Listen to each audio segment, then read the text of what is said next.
محنت میں عظمت ہوتی ہوگی لیکن شارٹ کٹ اپنی جگہ برابر عظیم ہے، بلکہ محنت اس میں بھی برابر لگتی ہے۔ ہاں، اسے سمارٹ محنت کہا جا سکتا ہے۔ شارٹ کٹ بیچارہ اتنا برا نہیں ہوتا جتنا ہم نے اسے بدنام کر دیا، اور اس سارے دھندے کے پیچھے اصل میں وہ لوگ ہیں جنہیں کبھی شارٹ کٹ ملا ہی نہیں۔ فرض کریں آپ پرانے زمانے کے فوٹوگرافر ہیں، بلکہ فوٹو ایڈیٹر بھی ہیں۔ اب ایک بلیک اینڈ وائٹ تصویر کو آپ ایڈٹ کرنے بیٹھتے ہیں، اس میں کہیں کہیں آپ نے رنگ بھی لگانا ہے، کم لائٹ والی جگہ پہ بیٹھیں گے، ایک انتہائی باریک برش لیا جائے گا، تصویر کے نیگیٹو پہ بہت دھیان سے پورا دن لگائیں گے، باریک ترین سٹروک سے اپنی آنکھیں پھوڑیں گے، کہیں پہ نیگیٹو کھرچیں گے، کہیں روئی باریک کر کے تھوڑا سا کیمیکل جو ہے وہ لگائیں گے۔ یہ سب کچھ کرنے کے بعد پھر جا کے ڈیولپ ہوگی تصویر، تب اس پہ دوبارہ قلم کاری ہوگی اگر آپ اس کے رزلٹ سے مطمئن نہیں ہوتے۔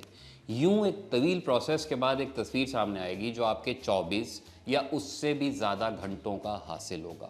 یہ سب محنت آپ نے اس لیے کر لی چونکہ آپ کے پاس فوٹو شاپ نہیں تھا، آپ پرانی صدی میں پیدا ہوئے تھے۔ 20 برس پہلے جو فوٹوگرافر تھے وہ فوٹو شاپ پہ بیٹھ کے یہ سارا کام 1-2 گھنٹے میں کر لیتے تھے۔ اب اگر کوئی بچہ انسٹاگرام پہ یا کسی دوسرے آن لائن پورٹل سے یہ کام چند سیکنڈز میں کر لیتا ہے تو اسے کیا مہارت نہیں مانا جائے گا؟ آپ اسے شارٹ کٹ کہہ کے مسترد کر دیں گے؟ زندگی کے سفر پہ چلتے ہیں۔ ایک بچہ سارا سال پڑھ کے پاس ہوتا ہے، دوسرا پیپر کی رات پڑھا اور صبح پرچہ بھگتا کے آ گیا، نتیجہ نکلا تو دونوں برابر پاس ہیں 19-20 کے فرق سے۔ اب جس نے امتحان سے ایک رات پہلے پڑھا اس نے 5 سال کے امتحانی پیٹرن دیکھے اور اہم موضوع نکال کر ان پہ کام کر لیا۔ اس میں کیا برائی ہے؟ اس میں تو بلکہ بہادری ہے، اس نے رسک لیا، کوئی چیز ہٹ کے آ جاتی تو وہ فیل بھی ہو سکتا تھا۔ تو اس سمارٹ محنت کا پھل اگر اسے مل گیا تو اس شارٹ کٹ میں مسئلہ کیا ہے؟ نصاب ویسے بھی جو کچھ سکھاتا ہے دنیا اس سے آگے نکل رہی ہوتی ہے، اس نے اچھا کیا اوقات کے حساب سے چیزوں کو وقت دیا۔ یا ہم سوچ سکتے ہیں کہ وہ فیل ہو جاتا تو سال ضائع ہو سکتا تھا۔ یہ بھی صرف ہماری سوچ کا ایک طے شدہ فارمولہ ہے۔ جنہوں نے سال ضائع نہیں کیے وہ کون سے بل گیٹس بنے بیٹھے ہیں، اور جس کا سال ضائع ہوا اس نے یہ 365 دن نرے کھیل کود میں بھی گزارے ہوں، تو کیا سب ضائع کہلائے گا؟ بھرپور بچپن آپ میں سے کتنوں کے پاس ہے؟ جن کے پاس ہے وہ جانتے ہوں گے کہ سال کبھی ضائع نہیں ہوتے۔ یہ بندے ہوتے ہیں جو ضائع ہوا کرتے ہیں برسوں کے پھیر میں۔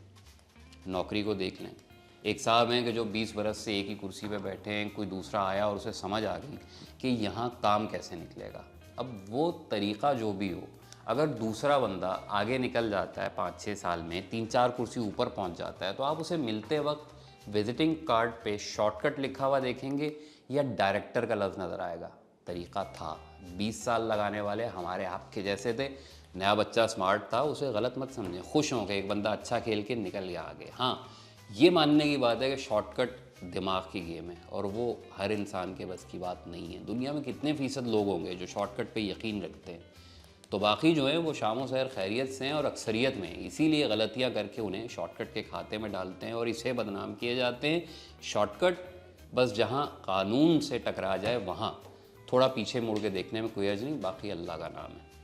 کل ملا کر یہ کہ شارٹ کٹ سے ڈرنا نہیں چاہیے، جو نہیں ملنا وہ لمبے راستے سے بھی مقدروں میں ہوگا نہیں۔ فرق یہ پڑے گا کہ جس خواب میں آپ 2 سال گزاریں گے وہ 2 دن میں چھناک سے ٹوٹ کے بکھرنے کا خطرہ ہوگا جس سے آپ ڈرتے ہیں، اور اس خوف کو شارٹ کٹ کا نام دے کے آسروں پہ زندگی کرنا پسند کرتے ہیں۔